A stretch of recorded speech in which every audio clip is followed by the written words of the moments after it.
Good morning, everybody, and welcome to the Environment, Housing and Communities Scrutiny Board, January 25th. You're very welcome. Shall we go around the room to introduce our board members and associated professionals? My name is Stuart Galton. I'm chair of the board. Good morning, everybody. Councillor Pauline Graham, Crossgates and Winmore Ward. Good morning, everyone. Councillor Javid Akhtar, Little London and Woodhouse Ward. Good morning, everybody. Councillor Andy Rowntree, Kirkstall Ward. Good morning, everybody. Councillor Abdul Hanan for Headingley and Hyde Park.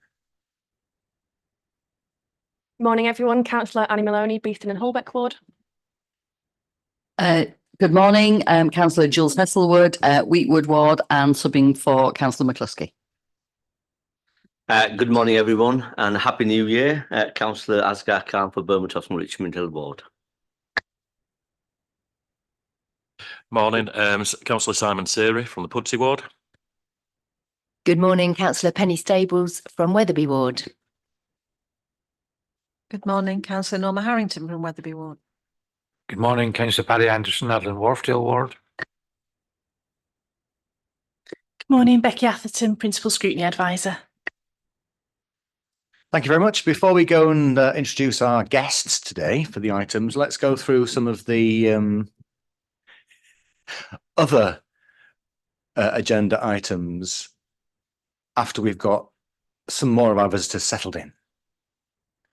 So the first thing I can confirm is that there are no appeals against the refusal of inspection of documents, which is item 1. Item 2 are items for exclusion, and we don't have any. Item 3 is late items of business. There are no late items that have been reported to me. And item 4, declaration of interest. Are there any that members have not already declared themselves? I'll take that as a no. Councillor 5, apologies. We have apologies from Councillor McCluskey, and of course we have the pleasure of Councillor Heselwood today in his stead. There are no more apologies either. Thank you. So we'll go on to the minutes at item 6. Do we have any comments on the minutes from members? Very good. Okay, I can say that those minutes are correct and I can sign them off. On to item 7. This is where we welcome our guests. So if you'll allow me, there's a little bit of a formal introduction because this concerns the council's budget proposals, which Scrutiny has a role in offering insight to some of the suggestions that are being made by the council and that they are consulting on to include in their budget proposal in February. I will be a little bit more structured in how I introduce the item, if you don't mind, because this is the second time that we've had this discussed. And so therefore, we've already made comments on very significant aspects of the budget.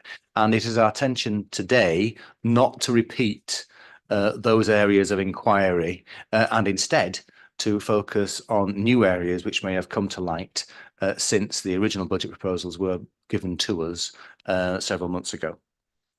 So I will script something to begin with, which will help those that are also watching on the webcast. So the Executive Board's budget proposals were referred to scrutiny for consideration and comment on the 13th of December. Initial working groups took place for all 5 scrutiny boards in December, so members could discuss the proposals in detail. The comments and conclusions of all the scrutiny boards will be summarised in a joint report that is submitted to the Executive Board of the Council in February. When the Executive Board refers the final budget proposals to Council, its members will need to report how they have taken account of any recommendations made by the scrutiny boards. So to avoid covering the same ground as we did in December, I'm proposing that I summarise the points raised in the working group. If members then have additional comments or questions, we can then deal with those issues to ensure they are covered in our section of the joint report. I'll take any further comment on the introduction of charges at Goldenacre and Otley Shevin Parks under the next item of business as opposed to this one. So at this stage, we will introduce our guests that are here to discuss the budget item. Who'd like to start? How about with our councillors? Hi, Councillor Jess Lennox. I'm the Exec Board Member for Housing. Good morning, everybody, and it's very nice to be announced as a guest, I have to say. So thank you, Chair. I'm Councillor Deborah Cooper. I am the Executive Board Member for Resources and Community Safety, and I'm also Deputy Leader of the Council. Morning, everybody. I do apologise for the voice, but it's nice to see everybody. I'm Councillor Mary Harland, which represents Kippax and Methley Ward, and Exec Board Member for Communities. Good morning, Lee Hemsworth. I'm Chief Officer for Community Hubs Welfare and Business Support in Communities Housing Environment. Good morning. My name's John Woolmer. I'm the Environmental Services Chief Officer. Good morning, everyone. John Mulcahy, Chief Officer, Elections and Regulatory.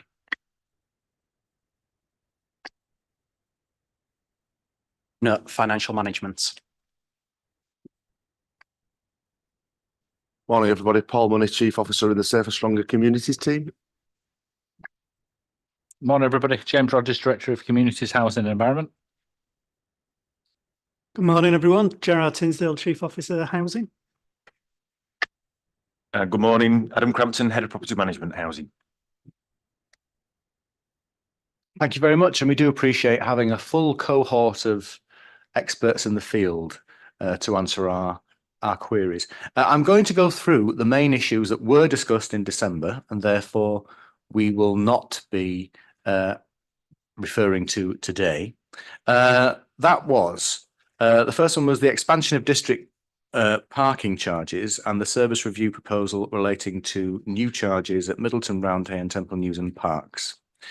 We also discussed the introduction of car parking charges at Golden Acre and Otley Shevin Parks, categorised as business as usual saving. However, this is being taken under a separate item as there are, developments which need addressing which weren't originally. We also discussed the trade union engagement with proposals to reduce staffing numbers. We also discussed the distribution of welcome spaces for winter in 2024. We also discussed the continued publication of both business as usual and service review proposals, as they are designated differently but should be reported consistently. Assurances were also sought regarding attracting new users to community centres to generate income, reductions in third sector funding, opportunities to improve insulation in community buildings, and the likelihood of increased fly tipping due to bulky waste charges being reintroduced. We requested that community committees receive information about costs for services carried out by the Cleaner Neighbourhoods teams to inform local decisions about future service prioritisation. We recommended that officers explore opportunities to deliver savings by reducing the temperature of community buildings. We requested that this board is engaged in early consultation about a future waste strategy, including plans for glass and food recycling. The board recognised the decision in relation to the Housing Advisory Panel budgets, taking into the context of the wider risks of the housing revenue account. Members welcomed the retention of environmental works budgets held by local housing offices as an alternative. So those are the areas we discussed last time. I'd now like to invite the senior officers present to not go through the context of the budget proposals, because we had that earlier on. However, you might want to talk to us about events that have happened since that last engagement with us that are pertinent to our discussions today. James. Yeah, thank you, Chair. Clearly, we've had a lot of discussions on the budget up to date, and work is still ongoing in terms of the preparatory work that needs to be done in terms of reporting to Executive Board in February and then enabling the full council budget debate at the end of February. The key sort of activity since we last spoke about this has been progressing the consultation exercises that we've been doing on various proposals. Some of those consultation exercises have now completed, and we're analysing that information in terms of determining the next steps. Some of those consultation processes are still open, some of them have just opened. So we are in, I suppose, due process in terms of the milestones that we need to reach as we go through the budget process. In terms of the specific proposals that members have previously received, at this point in time, there's no major change to any of those proposals. So the proposals that we presented to you in October and December from the two executive board reports that we took are still the proposals that we're currently working on, and will form the basis of what we submit to executive board in February, alongside obviously the comments that come back from Scrutiny board, and where the chairs just reference sort of certain actions that Scrutiny board have asked for that we take. We will clearly respond to those as part of the activity, and report back to Scrutiny board during the course of the municipal year on key work such as the waste management strategy and things of that nature.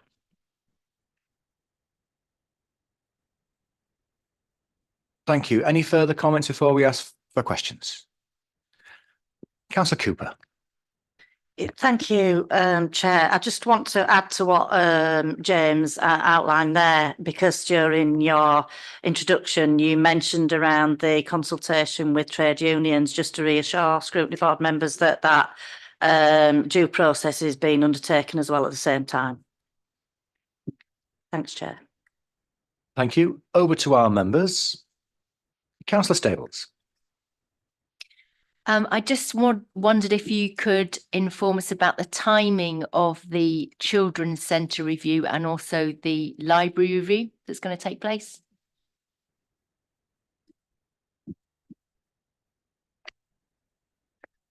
Yeah, sorry, just on children's centres, that's not part of this directorate. Library. Sorry, just on the library review. So the consultation is currently open. It finishes on February the 12th.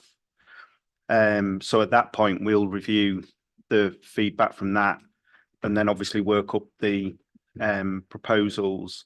I think we've worked on the basis that the implementation will be during the summer, or the full implementation. So we've only worked on a sort of half-year savings from both of the proposals that impact on hubs and libraries. Thank you for that.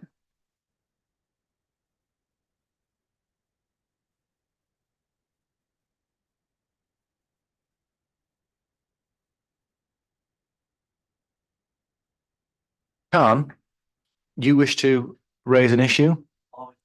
Okay. On community centres, I believe. Thank you, Chair. My question is regarding the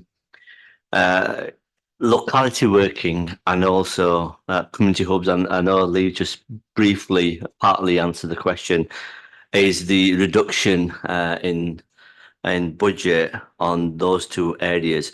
What impact will have on the delivering those services for our residents? I mean, the opening hours, obviously the reduction there will impact in terms of opening hours on the hubs and things. Part of the work we do on that and part of the consultation is to understand the impact of those changes, and we need to try and put mitigation in place to address that impact, as we know it is. And we know from the last time we did it, we actually changed our proposals on the back of the consultation feedback. So until we get those responses back, we don't know exactly what it is, but we're required to mitigate the impact as much as possible through provision of alternative delivery mechanisms, which we can look at and put in place. In terms of the other proposal around management restructure, we've been holding a number of vacancies as part of the financial work anyway. We know that we've got a number of people who are potentially asking under VLS to leave. We're confident that we can meet that change in terms of management reorganisation and still deliver what we need to deliver in terms of support to staff, etc.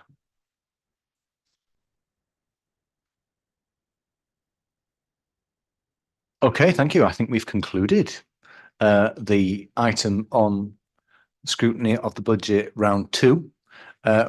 So you are free to leave. For those people who are not associated with the following item, which is associated with Otley, Shevin and Golden Egg Park car parking charges.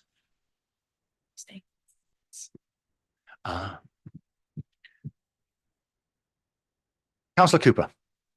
Thank you, Chair. Some of us need to be here for the performance report as well. So is it okay if we stay around? Oh, you're very welcome to stay. I was just Thank giving you. you the opportunity to do some other work in the meantime. Thank you. Well, as we don't know how long the next item may take, I think we'll just stay for the duration if that's all right. There's a donation to the Lord Mayor's charity.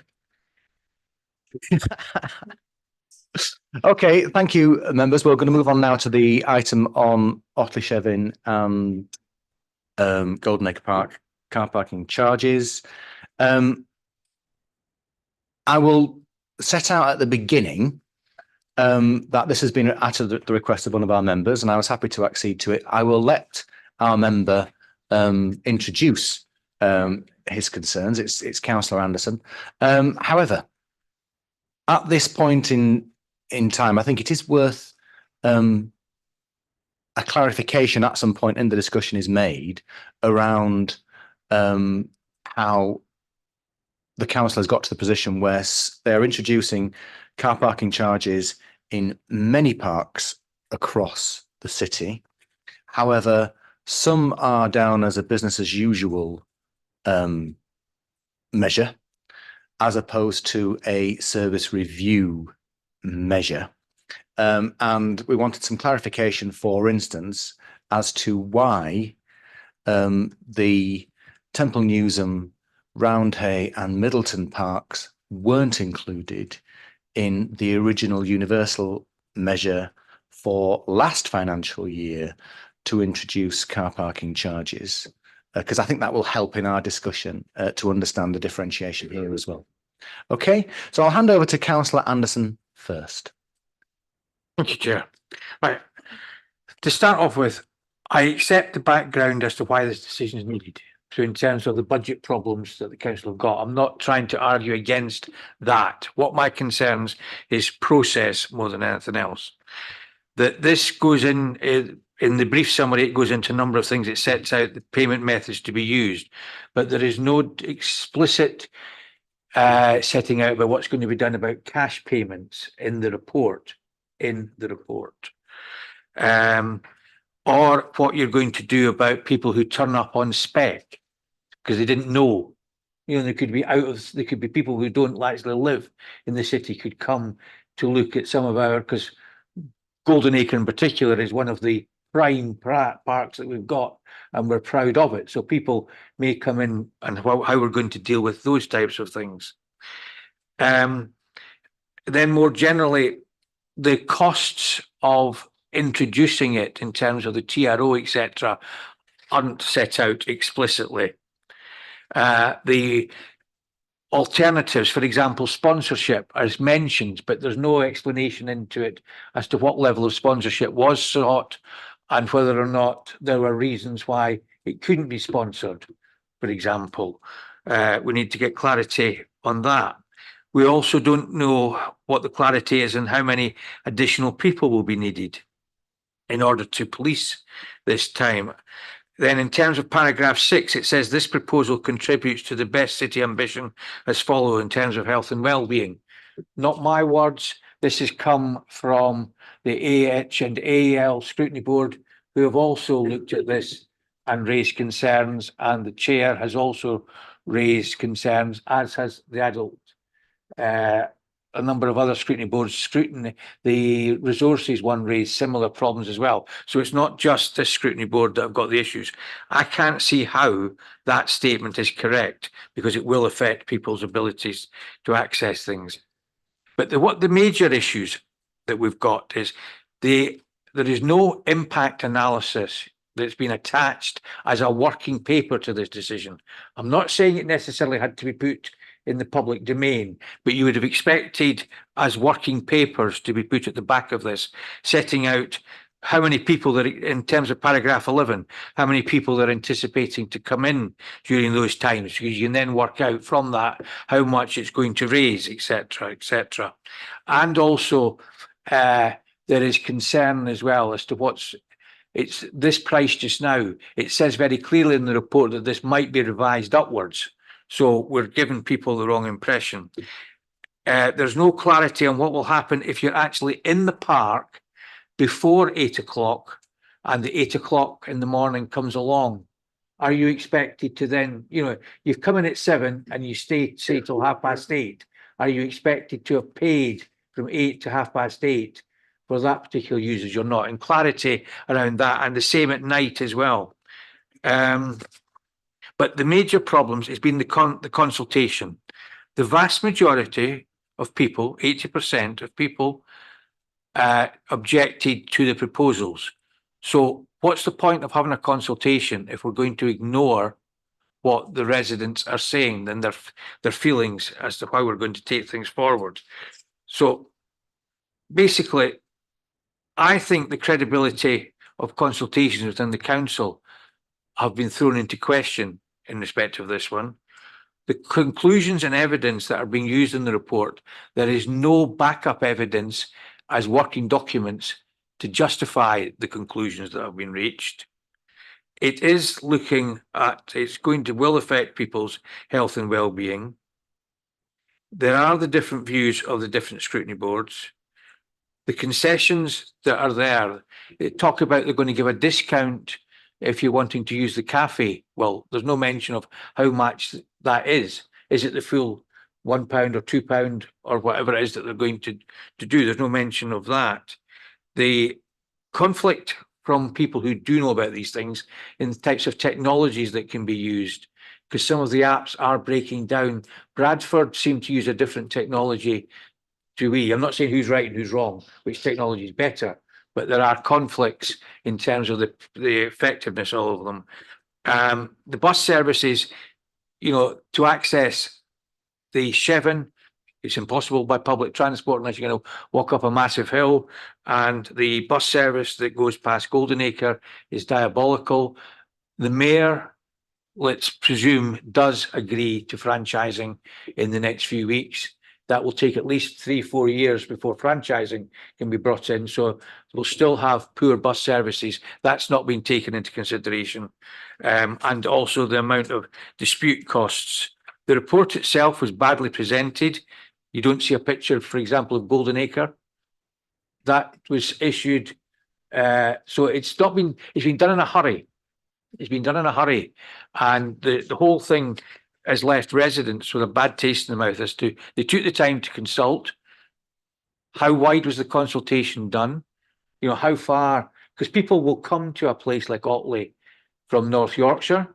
People will come to Goldenacre from places like Headingley and Wheatwood, where these residents fully consulted, in other parts of the city as well.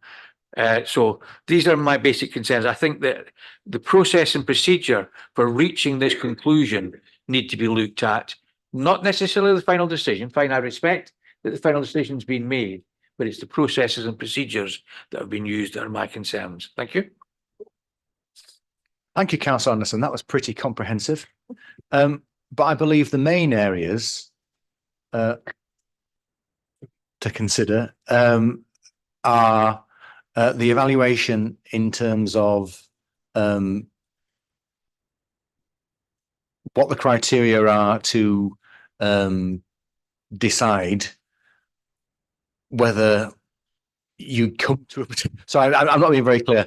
The key area is if 80% of people object, how do you get to the point where you consider that the decision should go forward?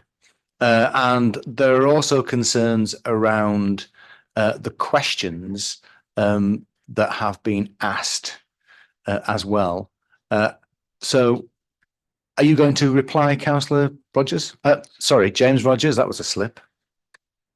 Yeah, thank you, Chair. And if you don't mind, I'll also respond quite comprehensively to what Councillor Anderson has just referred to there. I think there's quite a bit of confusion around this particular paper that's in front of members today on this scrutiny board. And I'll seek to sort of clarify the understanding of what this report is and what it isn't, in order to aid members' understanding and hopefully reassure members in terms of the issues that Councillor Anderson has raised today. I'll start with Councillor Galton's observation at the beginning around service reviews and business as usual, because that, I think, is something that could be quite seen as quite complicated if you don't actually understand why, for example, proposals in respect of charges at Temple News and Roundhay, etc., are a service review, and charges in respect of Golden Acre are what's determined a business as usual. Those two terms are only really used in the context of the budget reports that we take forward to Executive Board that we did do in October and in December. And those terms are generally used to say, if something is business as usual, it's already work that's been progressed. It's already something that's relatively straightforward as part of our decision making that we were already on with and doing. It's not new. It's sort of a continuation of something that's already started. A service review is an indication that actually we're identifying something new that we haven't discussed before that we're taking forward. So the reason why there is a difference in, for example, the introduction of car parking charges between some being service review and some being business as usual is that the ones at Golden Acre were started some months before we got into the budget process of last year. So there was separate decision making, separate reports that set off the work to do the work around Golden Acre, which by the time we get to Executive Board is therefore a business as usual rather than something new. And that's the difference. Councillor, sorry, James, can I just interject there, because that was really helpful.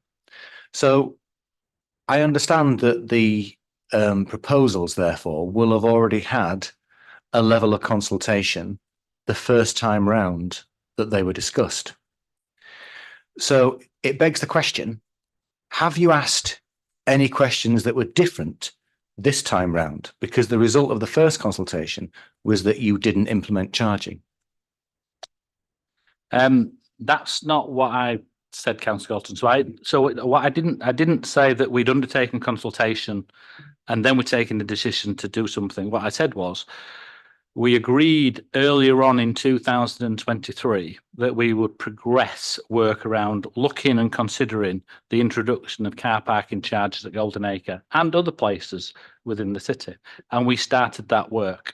The consultation that's been done has been done as a consequence of that. So the consultation that's been referred to is the only consultation that we've done to date on Golden Acre. So there isn't a previous one to consider. What I would say is, and this is important, is that irrespective of whether a proposal was a business as usual or whether it's a service review, if the proposal is the same nature of a proposal, i.e. introducing car parking charges, for example, we will follow the exact same process in terms of formal consultation and any statutory processes that we need to go through to get to the final decision-making outcome. So the only difference in the context of how we're taking these things forward is how they have been referenced within an Executive Board report because of where we were on the journey of taking forward that savings proposals. Now, I appreciate that complex, but hopefully that helps members understand why actually there's a difference in terms of them being explained. In terms of the substance of then this report, so the report that's been put on your agenda today is what's called a significant operational decision report. It's an officer delegated decision, which is part of the normal process that we go through to move decisions through the various stages that we have to go through as we take forward proposals. This report is not deciding to introduce car parking charges at Golden Acre. It's in principle saying that we are going to continue with the budget proposal that we have made on the basis of the consultation exercise that we've been through. And we're now going to go through to the next stage of the process, which is a secondary statutory consultation process. which is around the traffic regulation order, which then needs to be done before we take a final decision on this report. So we are still mid-process on this particular issue. No decision has been taken. Yes, we have got the consultation outcome that we've done first, and we've got a second one to do within the TRO. This report, therefore, would never be as detailed as Councillor Anderson has referenced, because we are mid-process and haven't got to the end of the process, which is the time where we will analyse everything and make a final decision in terms of whether we move forward or don't move forward on these particular proposals. There was a pertinent point raised around if the response to the first consultation was such that an overwhelming majority of people who responded felt we shouldn't introduce such charges, then that is the case factually in this particular case. However, the consultation covered a whole range of issues. And one of the issues was if we didn't introduce charging, for example, what other alternative savings options could be recommended from that consultation process that we would consider to actually address the budget deficit that we've got, which is the fundamental issue that we're seeking to address within the broader budget, which is we know next year we've got a significant financial challenge in terms of budgets. Savings proposals have to be developed to take forward to have a balanced budget, which is a legal requirement of the authority to present to full council in February. And therefore, we're proposing that we move to the next stage as a consequence of that, of where it sits. But just to emphasise, we're mid-process. We haven't completed the work yet. I don't know what the outcome of the secondary consultation process is going to be or what the final decision is going to be. So in many senses, the fact that we're having a detailed discussion on this is helpful, I think, because it helps us sort of clarify those particular points. But also, I can't answer many of the detailed questions because they haven't been fully assessed and analysed yet. I hope that helps, Chair. Yes, very helpful. I'll bring Councillor Anderson in. Right. Okay. So accepting, I mean, that was explained to me that highways are now going to get involved in it, which is fine. I accept that. But let's say, why would you proceed with something that's going to cost the council money to do work? You and a whole lot of other officers are going to do a whole lot of work in order to take it to the next stage. You've already been given information that it doesn't have support to it. You've already acknowledged privately that some of the issues that I've raised will have to be taken into consideration. You will have to look about to those costs. What happens if the costs of officer time in order to take a decision to the next level that then gets more objections to it? That's wasting council money. It'd be far better to say no now and look for alternatives. And so that's when it comes to the second one. In the report, it does reference that other suggestions were made by residents over things. That's not been, you've assumed that these are all wrong in the report, but I know that you will have looked at them. So why was that analysis not put in to the report as to why you've discounted the various alternatives that have been put forward by residents? I think it goes back to what I was saying earlier in terms of the nature and status of this report and where we're actually at within the process. And the number, whilst it is correct that we have had a particular response in terms of this very specific proposal for Golden Acre, as you outline, there are also other consultation processes that we are going through, which we are still analysing. So there's a consultation process, for example, that links into the overall budget proposals and questions in there around to the residents of Leeds. Do you believe the nature and type of savings proposals that the council is proposing to take forward to balance the budget, are they the right ones that you would consider? So when we actually get to a final decision, we will also take in the responses to that consultation into account as well, which is actually a broader overview from the citizens of Leeds around whether the nature of savings proposals taken forward, whether they're the correct ones or not. I just want to avoid getting into the detail of very specific questions on specific issues when that is still work in progress and work that's got to be assessed before we come to a final decision. And all I can do is sort of just reaffirm that view that we are mid-process, a decision hasn't yet been taken. This is an in-principle report to move to the next stage, and that will allow us to do further work to actually deal with many of the issues that have been raised. Thank you, James. Can I ask a few questions on the consultation itself, if you don't mind? What is the platform which is being used? Is it Commonplace or is it another one? And is it all online? Polly has arrived at perfect timing to pick that one up. I would have arrived at the perfect time. I don't think it is Commonplace. It's the standard council system. I'm not sure Commonplace is the one with the map, isn't it? I don't think it is.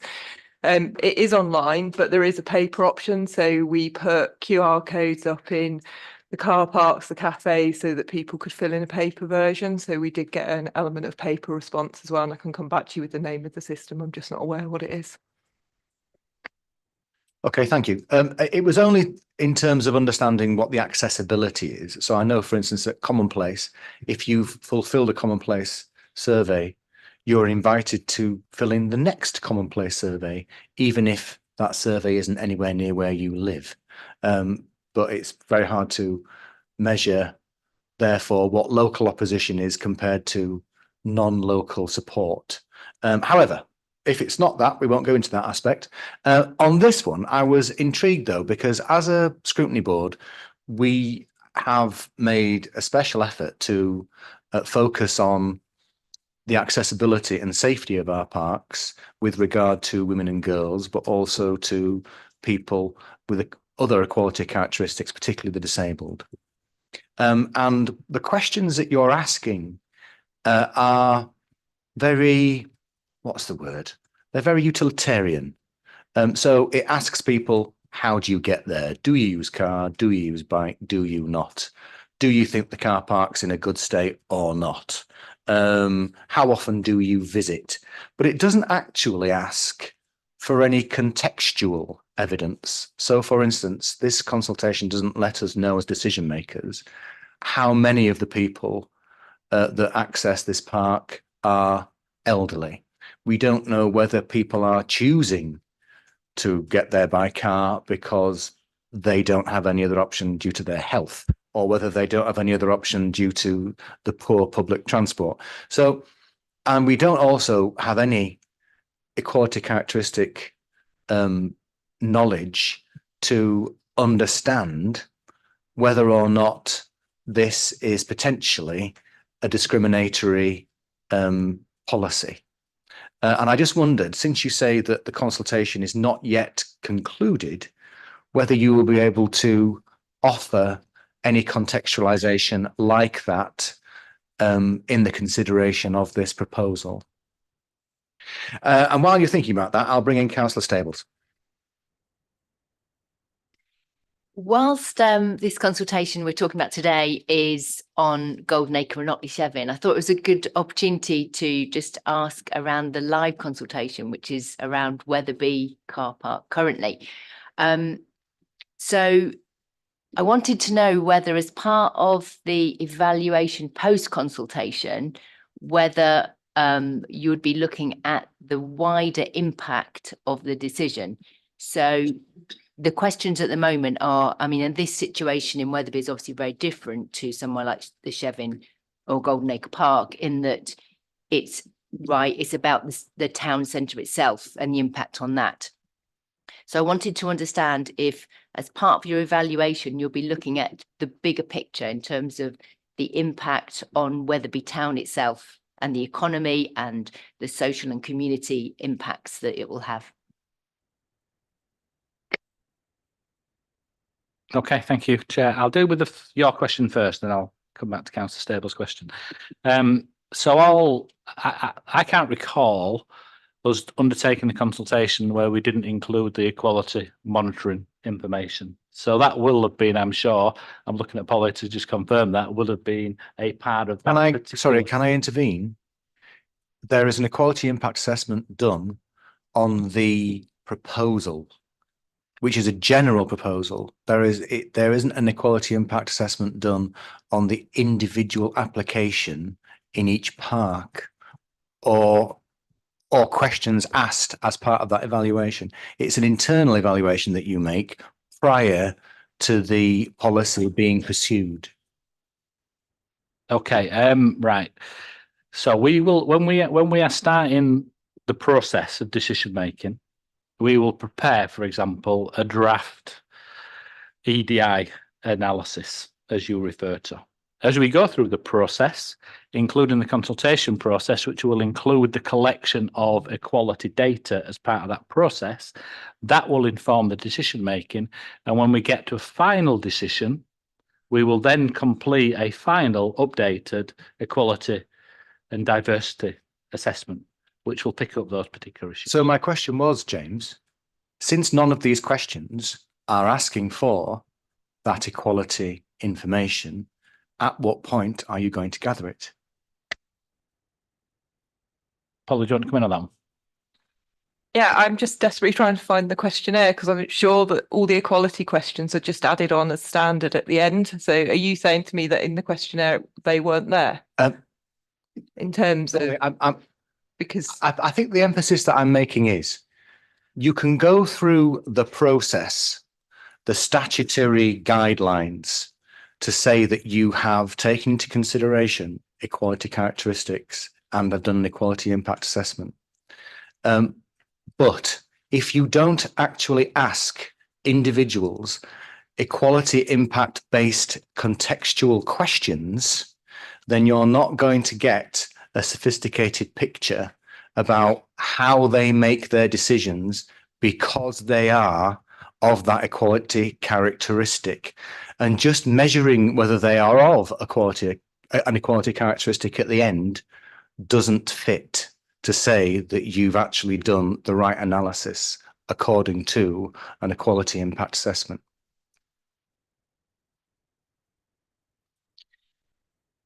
I suppose if you think about what we're talking about here, it's about car parking and people who are already accessing by car and, you know, working that through. Clearly sort of disabled access remains important. One of the questions was around people's feelings towards disabled access and blue badge being free. No, you're shaking your head. That was one of the questions. So there was an opportunity for people to comment on that. And as part of that, we have come back with that remaining free, which would be one of the accessibility impacts. I'll let you come in because you've obviously... Yeah, look, saying, do you agree that blue badge holders should have free parking? Who's not going to agree to that? It doesn't say, however, are you somebody who needs a blue badge? Are you somebody who has limited mobility but doesn't have a blue badge? It doesn't ask for any lived experience within the questions. Because people, so for instance, if you're asking somebody, do you drive a car? There are reasons why people choose to drive a car. They have options to do otherwise, but actually options vary according to where you live, the state of your health, and the provision of public transport. So to get a better understanding of why people come to Otley Shevin and Goldenacre Park in a car is a much better question than asking, do you think blue badge car holders should get free parking? Because you'd get a better understanding of what impact car parking charges might have on those choices that people already make. I'm sorry to pursue the point, but I'm just saying adding an evaluation at the end that asks you what your sexual orientation is or whether you identify as whatever isn't the same as actually taking into account the needs of our equality characteristics. I'm not really sure, Councillor Galton, where you're taking this, but these are, you know, standard equality questions which are captured as such. This is a normal process of any consultation. I'm not really sure why you're suggesting that for this particular process, which is Goldenacre or Shevin or for parks, there should be a more extensive kind of which you're referring to.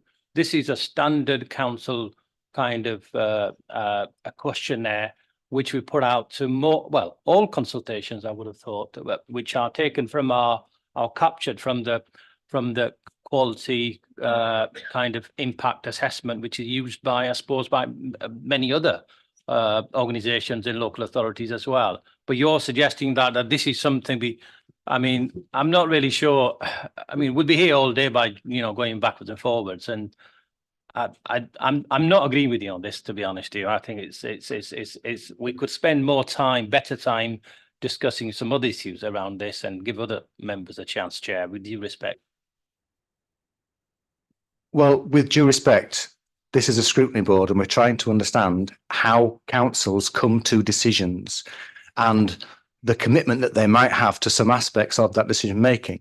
Now, if you're happy with having a de minimis response to equality impact, fair enough. I was just giving you the opportunity to demonstrate how important those areas were in your evaluation of decisions. So if that's where you'd like to leave that discussion, I'm happy to leave it at that. Okay, let's move on. Councillor Lennox. I was just going to suggest that because, for example, my portfolio housing has the same equality questions to capture any inequalities information that's necessary to any consultation that we would do in housing. Same with anything else. I think if you're suggesting that there's an issue with the way that equalities information is captured on surveys, that's potentially something for you to speak to the Strategy and Resources Scrutiny Board about.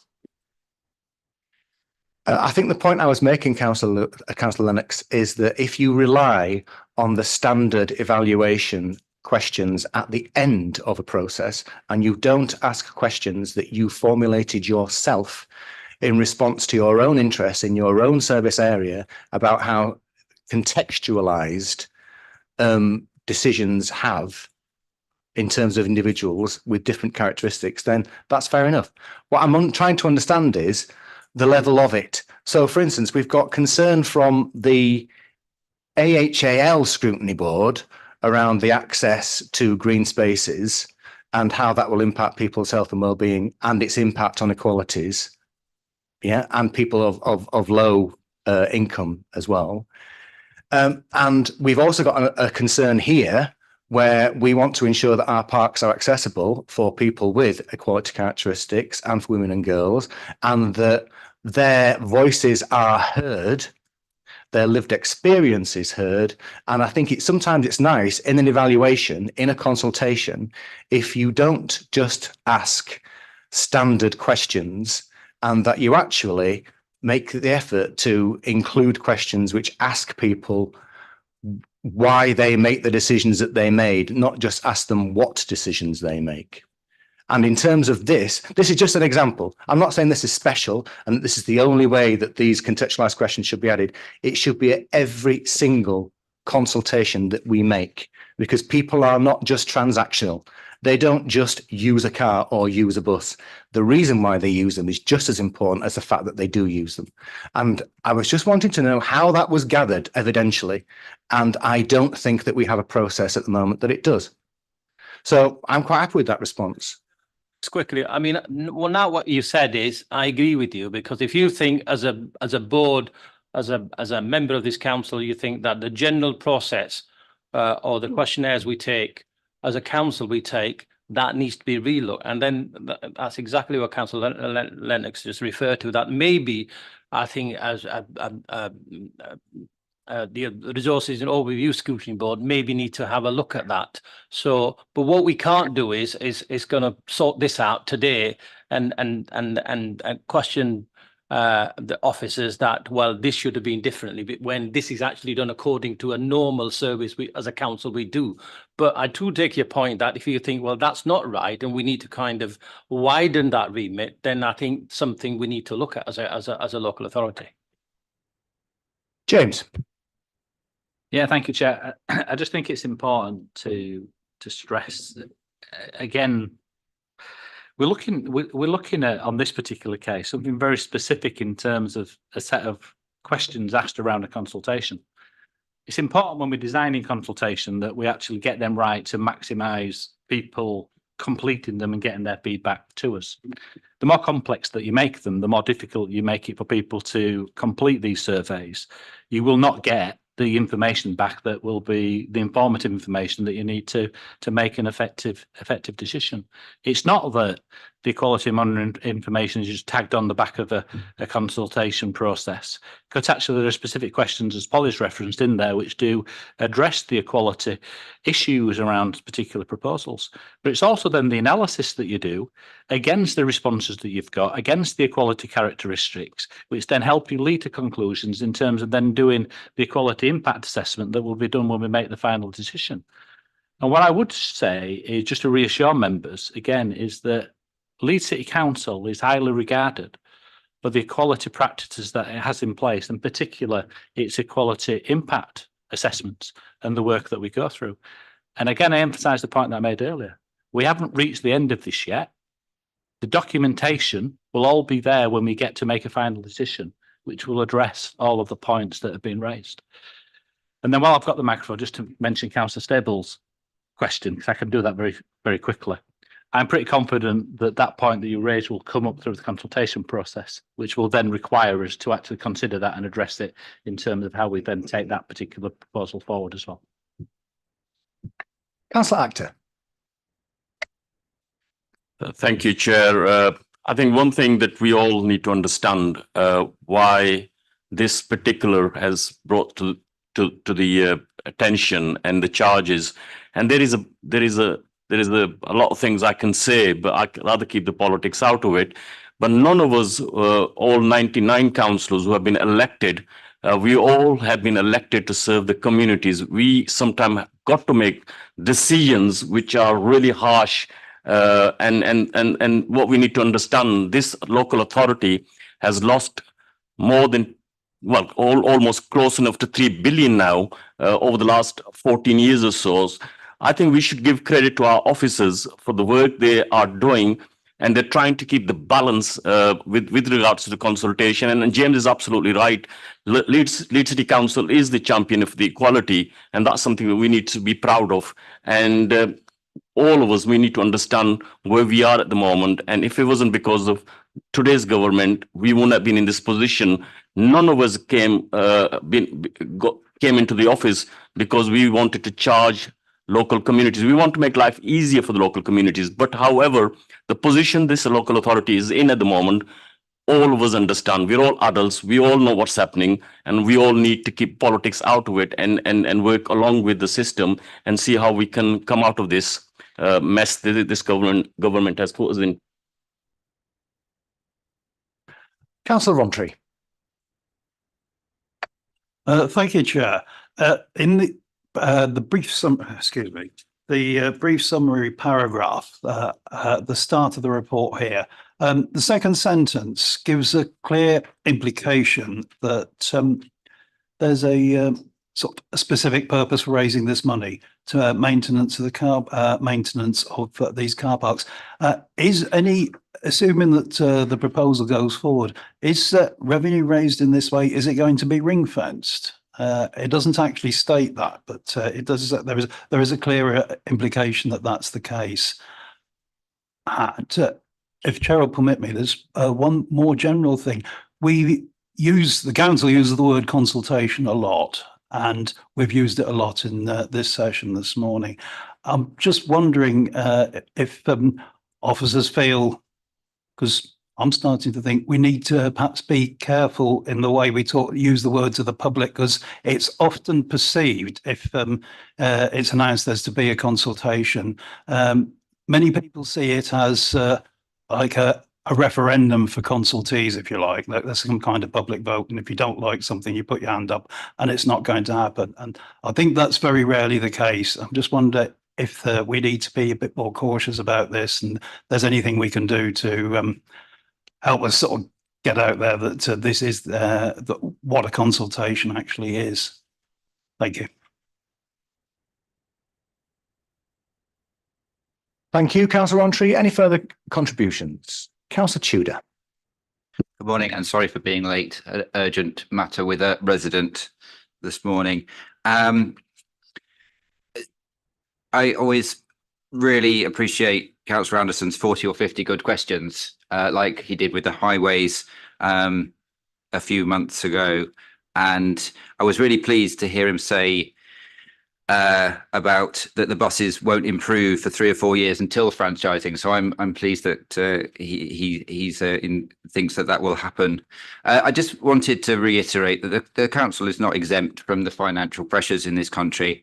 Wages are going to have to go up to help cover workers' parking, as it will to cover all their other bills and rent. Where I come from in Portsmouth, parking charges were everywhere 20 years ago. And last year, when diesel went up to nearly 200 pence a litre, I don't think it stopped anybody driving. So this is a tax on the motorist who can mostly basically afford this. Thank you. Councillor Hazelwood. No, I just want to make the point that the consultation and work around women and girls is on women and girls' safety in our parks, and which is why we held the White Ribbon Park Run to emphasise that. So it wasn't to do with accessibility, it was more to do with women's safety in parks. I just wanted to make that difference. Well, Councillor Hazelwood, just for your information, as a non-regular to this board, we took the research which was paid for by the Mayor of West Yorkshire, which covered access as well as safety to parks, because obviously women are excluded from parks if they are not designed to welcome them. But we also expanded it as a scrutiny board to take into account other equality characteristics as well, to recognise that the maintenance of our parks and how they are run has an impact on diverse communities in Leeds. So, and we'd be really welcome your interest in it if you wanted to come as a lay member. Thank you. So I think we've given that a good airing. Thank you, Councillor Anderson, for bringing it to us. Oh, Councillor Hannan. Just to echo what Councillor Rontier said in terms of ring fencing, the income that's going to potentially be generated from the car park. Has a assessment been done in terms of what kind of revenue we'll be raising with the car park charges, for instance, at Golden Acre? Yeah. Thank you. Sorry. Yeah, that's part of the budget proposals in terms of determining what the cost of implementing any proposal would be, what income would be generated, what investment might be needed. So we've got planned investment, for example, if these proposals are taken forward in the car parks that need that, and clearly the funding will help contribute to the significant budgetary pressures that we've got in delivering a whole parks and countryside service around servicing and supporting 4,000 hectares of green space across the city. So all those things are considered, yes. Thank you.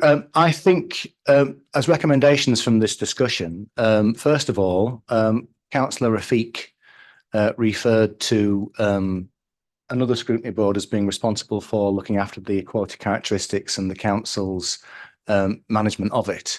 I am going to approach the chair of that scrutiny board to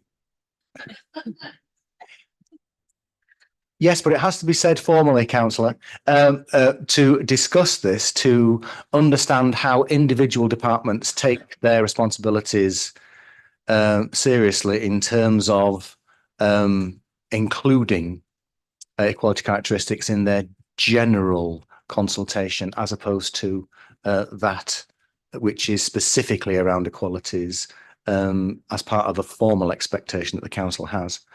And also, perhaps, since we've just had a discussion there from Councillor Hannan around, sorry, it was Councillor Rontry, around the ring fencing of the income which is raised, I think it would be really useful to have an understanding of the proposed spending on infrastructure investment in those parks which are associated with car parking charges. I think that would be helpful to understand the reciprocity of the income generation with maintenance going forward.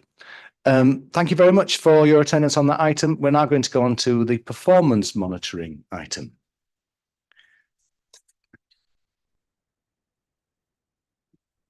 James, are you wanting to introduce this paper? Yeah, please, Chair, if you don't mind, and then I'll hand over to Ian. So the starting point I just wanted to reference on this particular paper is Appendix 1, which is the new strategic vision that we've developed for the Directorate of Communities, Housing and Environment. So this is to sort of set out what the Directorate's vision is and what our priorities are for the next 3 years. And the starting point, I think, of this document is page 306 of your agenda. Which is our strategic vision, which I'll read out to you. So our strategic vision as a directorate is to provide an inclusive, safe, welcoming and climate-friendly city where all our citizens and visitors can live and work in safe, clean and empowered communities with access to high-quality, affordable housing, local green spaces and attractions and easy-to-access help, particularly for those who are most vulnerable within the city. That vision statement then sets out what we do in terms of our focus and our priorities, which is then the next slides of the presentation that you've got in Appendix 1. They effectively lead then to page 319, which sets out a key set of key performance indicators that we've identified that we believe are the right performance indicators to measure our progress against that ambition and that vision and those priorities. And it's those KPIs which then form the basis of the detail of the performance report that Ian's now going to talk you through. So I just thought that was helpful context in terms of sort of setting up the detail of the performance report. So Ian, over to you. Thank you, James. Morning, everybody. My name's Ian Strickland. I'm a business development manager working in community hubs, welfare and business support. So following on from James's introduction, we've looked to report performance for this month's report in the Best City Ambition 3 pillars. So we broke the information down to health and wellbeing, inclusive growth and zero carbon. Most of the information reported covers the reporting period of April to November. There may have been some updates which have come to light since, which will be updated verbally as we go through the report. What we're keen to do as part of the plan is build on all the work that's been undertaken across the Directorate already through our policies and strategies, which are included in the division document. So we will align this work with the other updates that are received by the Scrutiny Board in much more greater depth. So we'll always look to build on information that you're already receiving as part of your schedule on an ongoing basis. So a key element as well, and it's something which is under development within our directorate, is all the work that we're doing to maximise the potential of our people to effectively deliver efficient and responsive services, to make sure that the strategic programmes that we're leading on are running to time, achieving outcomes, and also, most importantly, that our city is running smoothly on a day-to-day basis. So there's hopefully a level summary provided today, but as always, if anybody would like any further information to substantiate what's in the report or any extra information from services, please let me know. As follow-up from last meeting, we've also included detailed information around the new housing tenant satisfaction measures. They have actually been incorporated as priority indicators, but they're included as part of this report. And also we've reflected, where applicable, on the impact on disabled residents as well, which was a specific ask last time. Thank you.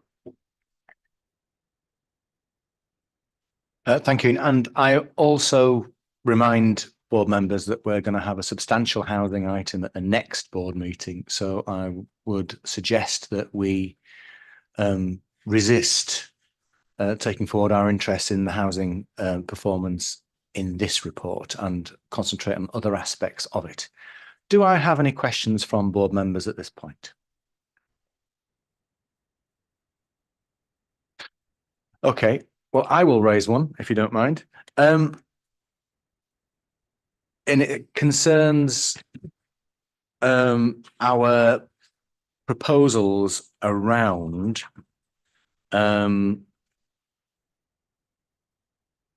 technology. So one of the things that's mentioned within the performance report here is we have a great ambition around some of our transformation areas.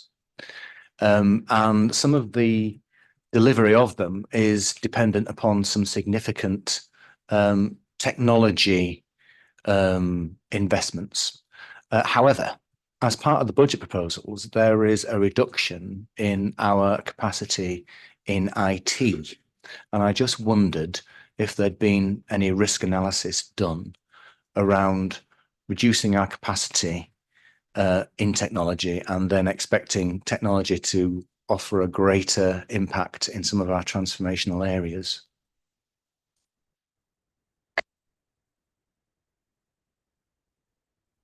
Thank you, Chair. I think the overall question that you ask, whilst legitimate, is probably best directed at our IDS colleagues who are responsible for taking strategic decisions on those particular issues. What I would say from a directorate perspective is that clearly we have ambitions for investments in technology to support our service change and transformation agenda. And we work very closely with IDS in terms of them being able to resource and support us in taking those forward. And those will be ongoing discussions that we will need to have with them in terms of those ongoing ambitions and the resource and capabilities that IDS have got. But I would be confident that things that we've got in the work programme will not be unduly be affected by those particular proposals. But like I say, with our IDS colleagues in the room, who I think could answer the detail on that, it's very detailed, I think, to get into the substance of that one. Just for information, we did ask for colleagues from IDS to come and discuss that with us, but they were unable to provide the capacity to do so. Which rings alarm bells, really, doesn't it, in terms of that capacity issue? Lee. Yeah, just to build on what James says, it's the way IDS work, they prioritise all the projects. So all the projects that are on this list here are priority one. So they're already work in progress and have been working on. So I'd just echo James's point that we don't, from a risk perspective, it's we're aware of what IDS are doing, but we don't see it impacting on these projects because they're already in train and they are P1 projects. Councillor Cooper. Thank you, Chair. And I'd just point out actually that I don't think that was part of the agenda for today's scrutiny, and that we already have 10 officers sat in the room answering questions for scrutiny today. I'm not sure what that was referring to in terms of not being on the agenda, as the performance monitoring is about our capacity and ability to fulfill our goals. And when there is cross-departmental reliance, it is good to have assurance that there is the capacity there to enable us to achieve our goals. Councillor Cooper. So, Chair, if I may come back, if you'll allow me, I think your question from the Chair was about the budget proposals and how that might impact on the ability of IDS to deliver. What I'm saying is that through the performance report that you're now talking about, that you still have 10 officers in the room to answer questions on it. As you know, Leeds City Council are trying to make efficiency savings constantly in terms of officer time, staff time, and indeed we're looking at making up to 750 people job losses during the next budget, Councillor Galton.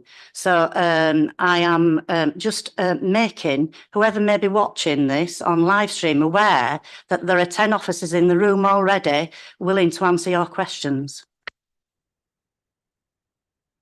And they're very welcome, Councillor Cooper. And we will continue with other questions, as this is a very wide portfolio to discuss. Okay, so moving on from the IDS question, let's move on to the transformation projects that you list on page, I think it's 312. So we're already familiar with the community committee review, as we're the lead scrutiny board looking at that. But there's also other areas. Oh, there's a housing digital improvement programme. There's a fleet review. There's REMA, Review of Housing Allocations Policy, Waste Strategy and Welfare and Benefits Review. I think it would be quite useful for us as a scrutiny board, since these are key areas for consideration for you as the year goes on, that you might want to incorporate reporting on each of these at a convenient time within our scrutiny calendar. Is that something that you'd be willing to accommodate? Yeah, certainly so, Chair, and I think the work programme probably already incorporates a number of those in any event, so we can certainly do that, no problem. Thank you. Moving on. Litter and fly tipping on 322. It talks about our action to tackle litter and fly tipping, and I know there's been a lot of activity in the council comms recently about people being prosecuted, which is very welcome. However, there is a concern around the bulky waste proposals and fly tipping.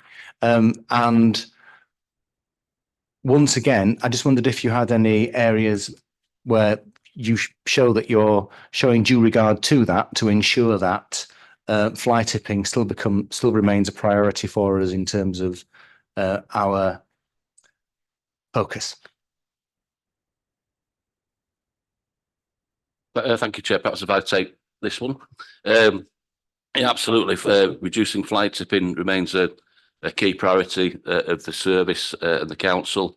As you'll be aware, there are a number of actions that Executive Board agreed a year or two ago to address this in terms of further reducing fly tipping leads. We're pleased to note that the government's latest stats that it published last week showed that fly tipping leads has reduced by 15% over that reporting period as compared to a national decrease of 1%. And that followed an above national increase the year before in Leeds. So the measures that we've been taking are having a good effect, although we do recognise that fly tipping remains, as it does nationally, a significant problem and needs to be tackled further. So what we've done in terms of helping achieve that success over the last year or two in particular, one major piece of work has been introducing a new serious environmental crime team for Leeds, which is very much the stick part of the approach, but has certainly produced really good results in terms of taking fly tips to court.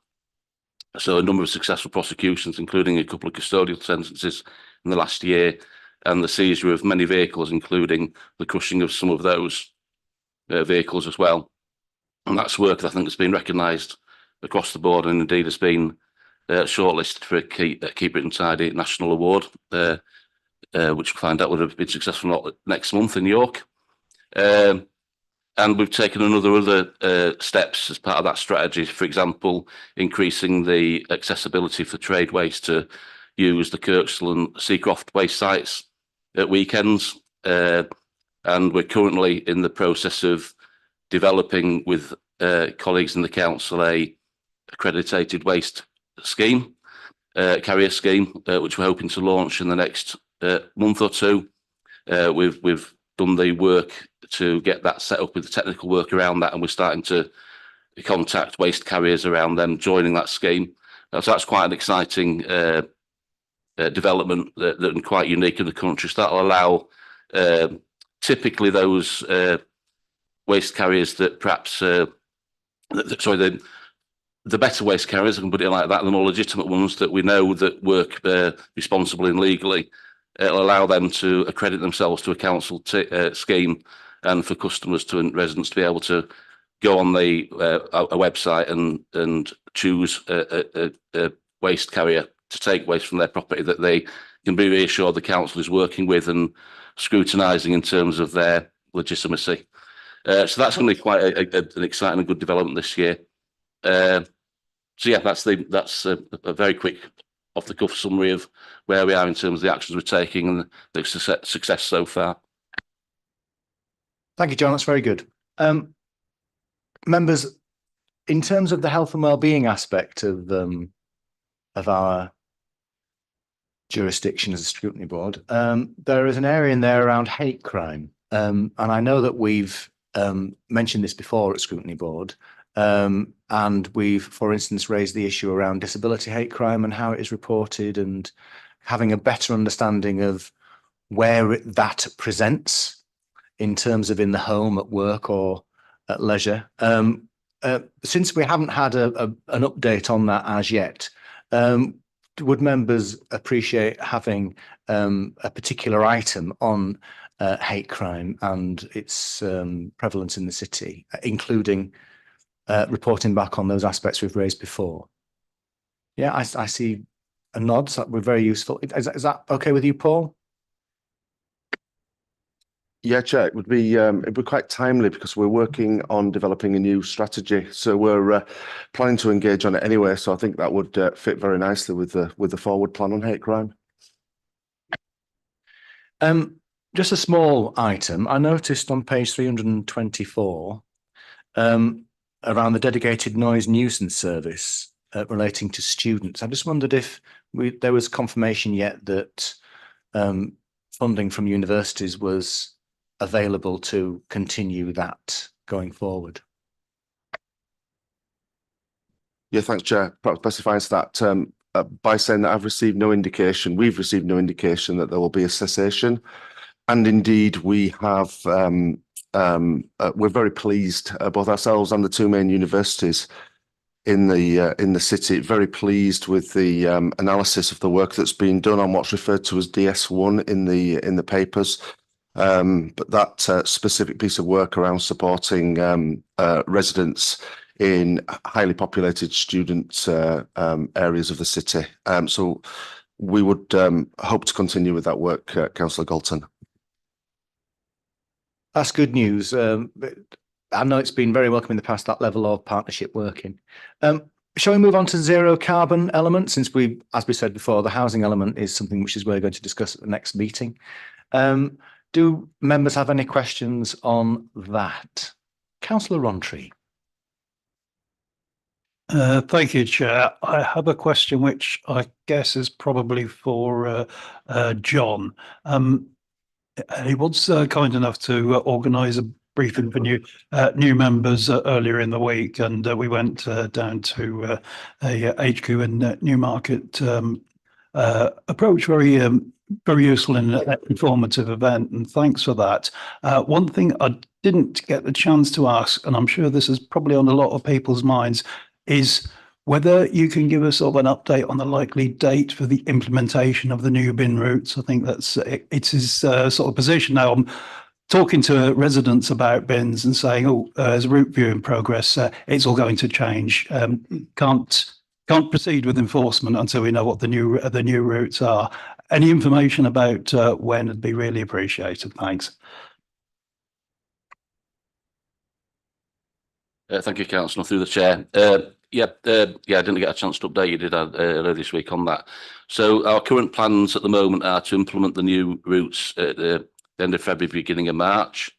We're just finalising the comms around that and just signing off the actual final version of the routes and in discussions with Royal Mail around the necessary timescales and the printing of the letters that will need to go out to all residents that are affected by a day change, which will be the majority of residents. So we're required by law to write to all residents informing them of their new day of collection. So we're just working through the logistics of that in terms of timescales for the exact date. But I expect it to be the end of February, beginning of March will be the first day that it will happen. And then obviously it will take a 2-week period for it all to happen throughout the city in terms of black and green bins. But that first week will be the week that the majority of households will see a change in collection, whether that's the black, green or the green bin week, whichever it is. So I think if members use the first week in March, I would say is in their heads is what we're going for. As soon as we can communicate that to members, we will. It should be soon. We realise that members are eagerly waiting for this, and members' help and support in communicating the changes will be much appreciated. So we're very conscious of the need to engage with yourselves as early as possible. So hopefully we'll be able to write to you in the next week or two with the exact date. Thanks, John. Councillor Actor. Oh, sorry, did you want to come back, Councillor Rontry? I was just going to say thanks. That's very helpful. Councillor Actor. Chair, I think I've raised this here before. We've talked about the flying tipping. We've talked about the recycling. I'm quite pleased in our ward. There are more and more people are quite keen to see recycling taking place. But only the thing what stops them is that even though the black bins are getting collected every week, but the green bins get collected once in a month. Now, because it's a highly populated student area that we represent in Burleys, if it gets missed, let's say the green bin, then it falls down to second month. And then this is where the flying tipping and people give up on the recycling. And I think we had a chat before, is there any chance we can revisit this? And people, what the local residents are saying, rather than having every week the black bins gets collected, why don't you do every fortnight black bins and fortnight green bins? So it gives them more sort of ways to recycle. And this is something that we have been promoting for years in Hyde Park area. So people take the responsibilities, and I hope that John and his team will support us and come up with something quickly.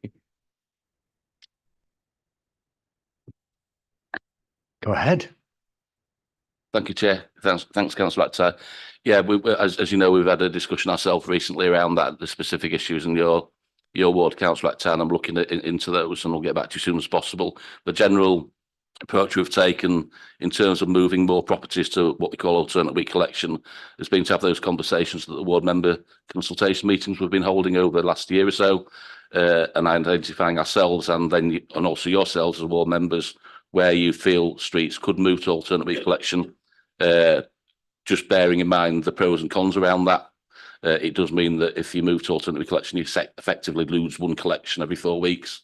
And of course, some people might engage it, some people might not. And then we need to be sure that, as we can be, that there won't be contamination resulting from that. And then people ending up putting things in green bins that might end up having to go to be incinerated. So there's a number of issues to consider, but we haven't been discussing those with all members at the consultation meetings.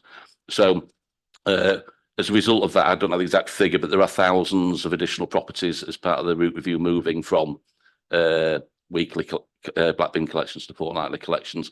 What I will do specifically for yourself, Councillor Actor, is get back to you on your ward with a clear map of what's moving to alternate week collection, and the 2 areas you specifically raised with me, I'll make sure they're looked at, and if they're not already in, we'll see what we can do around that. Councillor Khan. Thank you, Chair. Just to follow on from Councillor Actor, John, Birmingham, Richmond Hill, we've got most multi-storey blocks, and there's a lot of waste gets created from the residents as well. But there's only black collection, bin collection. There's no recycling facilities there. It will be nice actually if you can get more recycling facilities in those multi-storey blocks. And just the PSPOs. They have been really successful, but they are in different zones within Birmingham Richmond Hill ward. Is there any way we can increase those PSPOs, because they are really, really successful?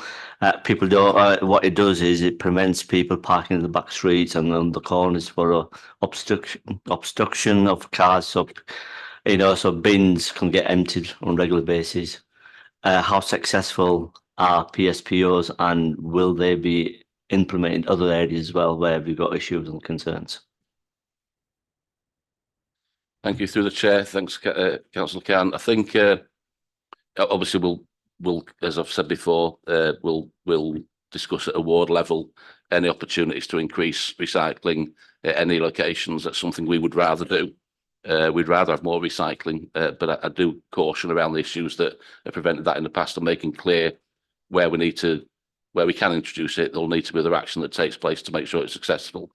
In terms of the PSPO, the PSPOs are more around the bins on the streets type issues.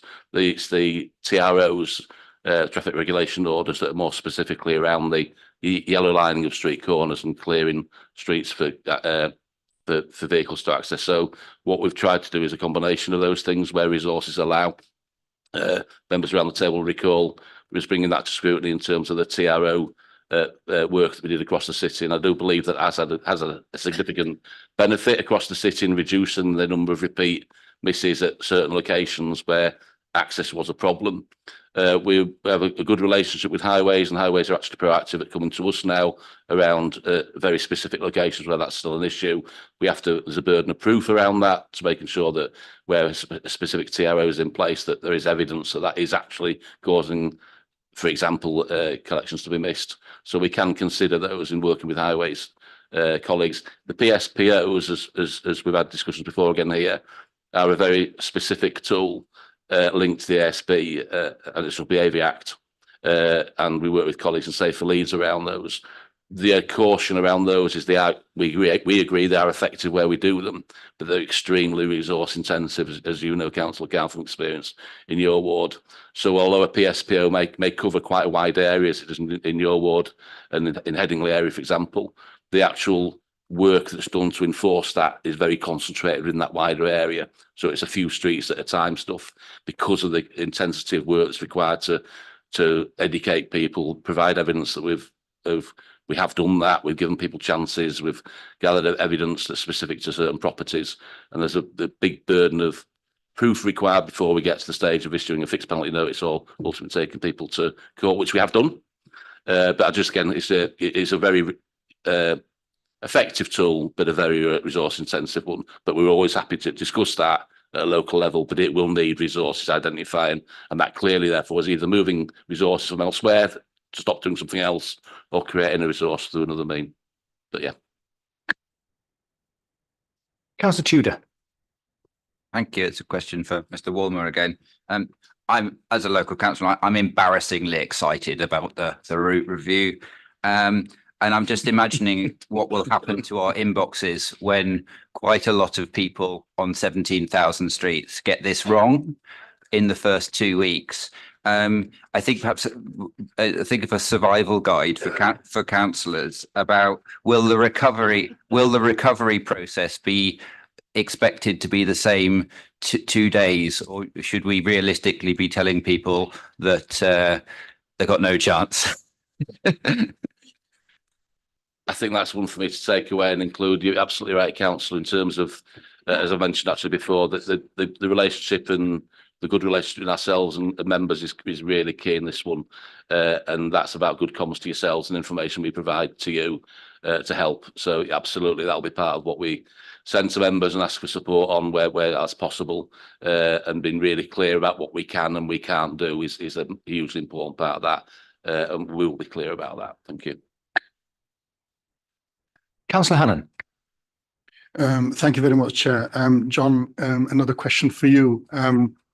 When I'm out in Hyde Park, especially, you've mentioned there's bins on streets, which I get regularly people complaining that they can't move around the bins, especially if there's a pushchair and if there's a mobility issue. My question is, I'm sure there's data to say where all the bins are in terms of which properties they've been allocated to. But my assessment is, have we given out too many bins in certain parts in Hyde Park, which is obstructing people to be able to move around freely? Is there anything to say that the bins that potentially are extra out there, can they be collected back by the council? So hopefully that might free up more space for people to be able to walk around. Thank you. Thank you, Councillor, again through the chair. Yeah, it's a hugely significant issue for us in many parts of the city. The number of bins that are presented on the street causing a problem, whether they are legitimate or otherwise, in terms of the numbers per household. The truthful answer to that is it's really difficult to evidence and take bins away from people, particularly in areas such as the Hyde Parks of the world and Hare Hills, where there's high terraced housing, because it's really difficult to really prove whose bin is whose. And if we were to start taking away and which house has got a multiple occupation in, is it made of different flats, households? So it's a really tricky one. That said, there are some obvious cases where it's clear there's a property that's got more than 2 bins, which is our maximum. You're allowed an extra bin under certain circumstances. And that's something we're working through with the crews at the moment to follow up from the route review. We want to get the route review out of the way, deliver the new routes, but the crews themselves have been raising that as an issue. And it's about some logistical challenges we'll face and have to get around about how we will do that. But we are looking at in the future, looking at properties where it's obvious that they have. We'd probably start at the high end, where some will have 5, 4, 3.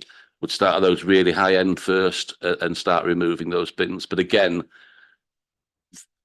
I'm glad you've raised it because we think that's an issue and a sensible issue for us to address.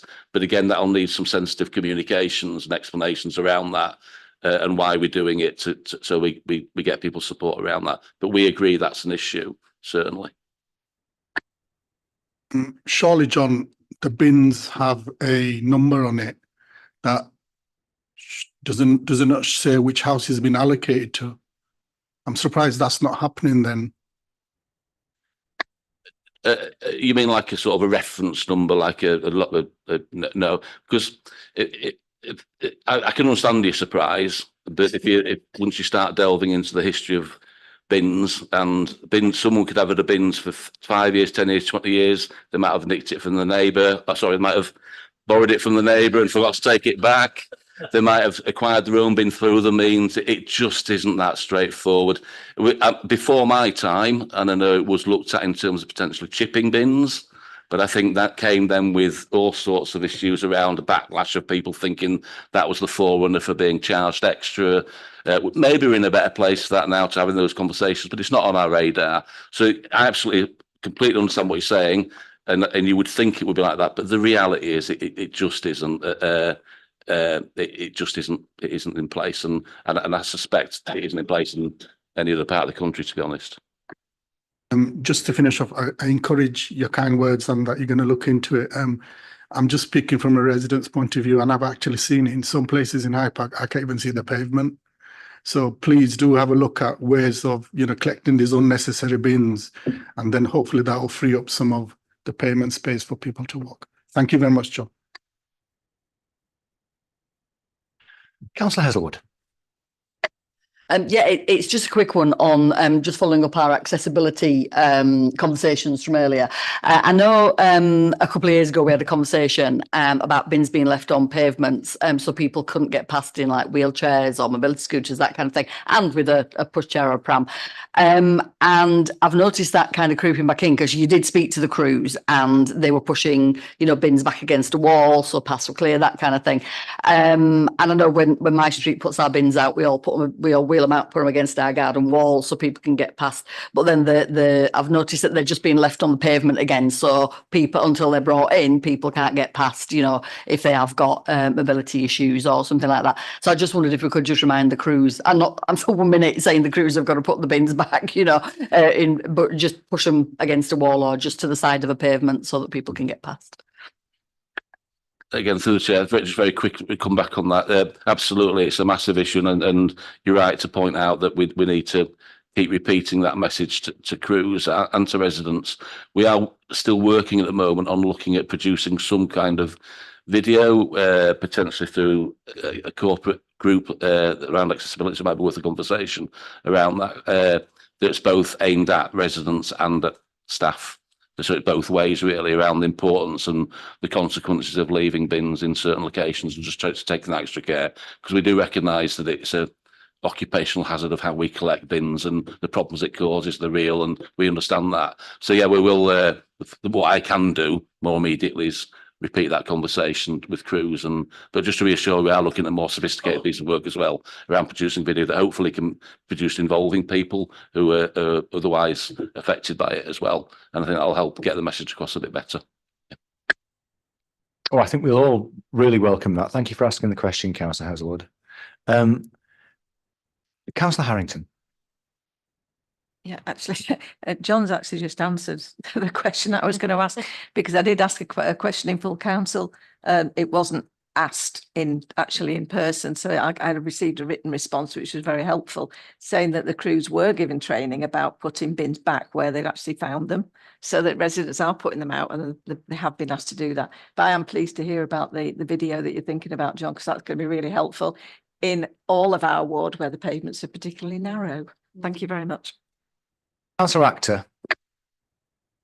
Just to follow up from Councillor Hannan comments, just a small comments. I mean, all three of us, Councillor Rowntree, myself and Councillor Hanan, share boundaries in our wards, and we do have that issue. But I just wanted to put something on record. We have absolutely a brilliant neighbourhood team, especially one of our officer, Connor Webb, who has been helpful to a mix where many of the unwanted bins have been collected, and he's doing whatever he can. And it shows one particular officer can make a huge difference working with elected members and the residents. So please take this back, John, and thank the locality team for all the work they are doing under the worst circumstances with the HMOs and the extended families. And yeah, we're all working together. But I just wanted to make sure that the board can understand, even though there are challenges in heading the Hyde Park, Burleys and Hyde Park and London Woodhouse. But however, we have a brilliant team and we're all working together.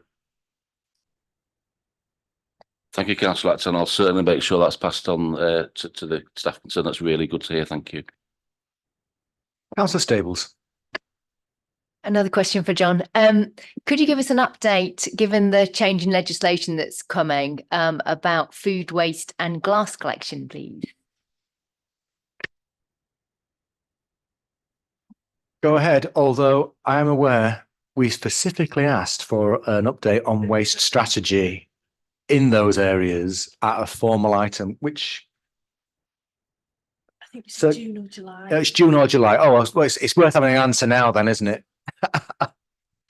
Thanks, Chair. Yeah, as you say, I'm due to bring back a more thorough response later in the year, June, July time, which we'll do, of course. But yeah, if you're given the opportunity to a quick verbal update, we've members are probably aware towards the end of last year, the government announced a slight change to what it was previously describing as consistency of collections to a new, simpler recycling way of doing things. And although that might seem a little bit, it's just a change of words, there was a little bit more substance behind that in terms of the government and DEFRA being clearer to councils that they don't expect the changes that are required of them to result where possible in much more bins. Now, there's a huge debate I'm sure we'll have in June, July around that, what that actually means in terms of how you practically do that.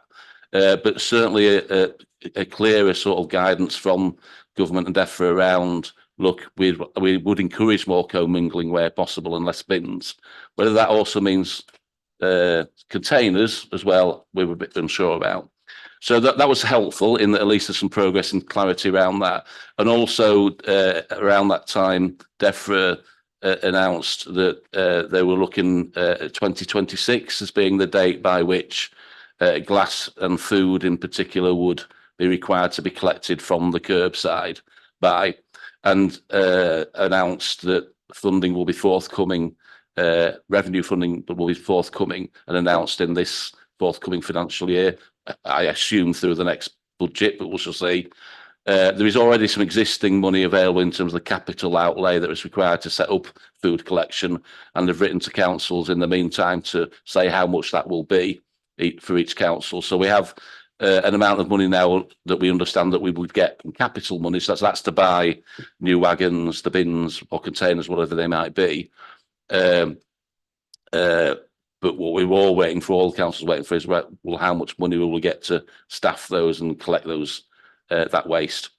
So hopefully that'll be forthcoming quite soon, maybe timely for June and July, I would hope, to provide a better update then. So we're busily working, as we have been previously, on the different models that we could do in Leeds, whether that be in food, whether that be commingling it with garden waste, or whether we would be providing a separate food waste collection through a container or a bin. So we have quite highly developed financial models around that with the different scenarios.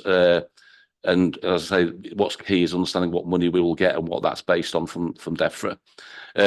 In terms of glass, the main two options around that remain a separate glass collection by 2026 in a separate bin, or re-looking at the potential to commingle glass, given the government's revised guidance around that. and whether or not glass, we can look at putting glass in the green bin in Leeds in the future. That'll require conversations with the contractor that currently does that around investment and impacts on other waste streams, which we're having at the moment, to see whether that is an option that we can progress. So that's where we are at the moment, Chair, if that's helpful. Very helpful. Thank you, John. Councillor Khan. Thank you, Chair. It's on a different subject, actually. We'll take you off the hook now, John, for a bit. Page 324. It's the NIP, Neighbourhood Improvement Partnership. They're really successful, Mary. And in Birmingham, Richmond Hill, we have seen a massive improvement by working into those NIPs. And they're getting different partners, different sector organisations together.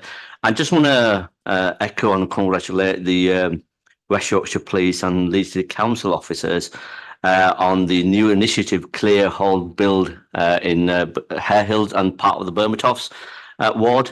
We had so far 4 meetings taking place, and just to put in the context, that in Hare Hills and part of Bermatoffs is people think that's Hare Hills as well. Over 70% off license were given a license, but having this initiative, number of licenses have been revoked for selling illegal activities were taken illegal there. So that's really successful. I just want to pass my thanks to the team, to the City Council officers and to the police as well. I'm just going to take that on. It's been really successful. Thank you, Councillor Khan. It's good to give good feedback. We'll now move on to that's within the zero carbon aspect, isn't it? I have a question myself for zero carbon. Woodland creation. There's a report in here, and it talks about how many hectares that we've delivered citywide, and how some areas are able to access standard tree installation instead of whip-based woodland creation.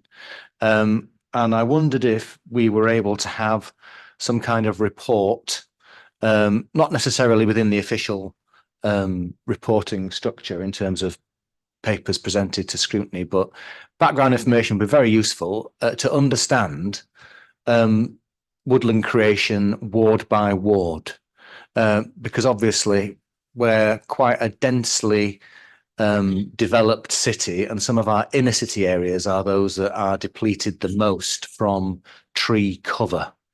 And the council has recently also introduced a new scheme as well, hasn't it? Trees for Streets, I think it's called. And I think it would be useful to understand what difference that we've made quantum wise from the start of our tree planting strategy, to see how many trees we've planted in different wards, but also the level of tree cover that we have increased during that period, because the two are different things, aren't they? And I'm hoping that there is some nationally based measuring data that can help us with that, because it would be good to know that we're helping those communities that need it the most, the quickest, a bit like we do with our health and wellbeing strategy. That would be a useful information to have on top of what we've got here. Thank you. So we could quite happy to provide all of that information. The only one that might be slightly more tricky is canopy cover rather than hectares planted, because that takes a certain methodology to do and costs surveys and consultants. So we did it originally up front before we started. There is some national data that we're just looking at actually to see how accurate it is and how well it works. It's just something we've started exploring, but everything else we will have in terms of being able to provide that. Any further questions?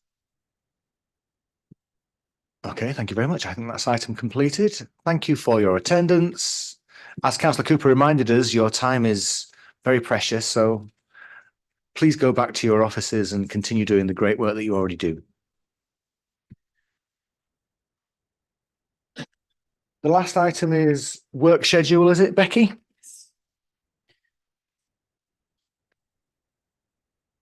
Can I just ask members to note the work schedule, to also note that draft dates for 24-25 have been circulated, and you've also received 2 dates for working groups that are being held remotely on the 31st of January and the 5th of March.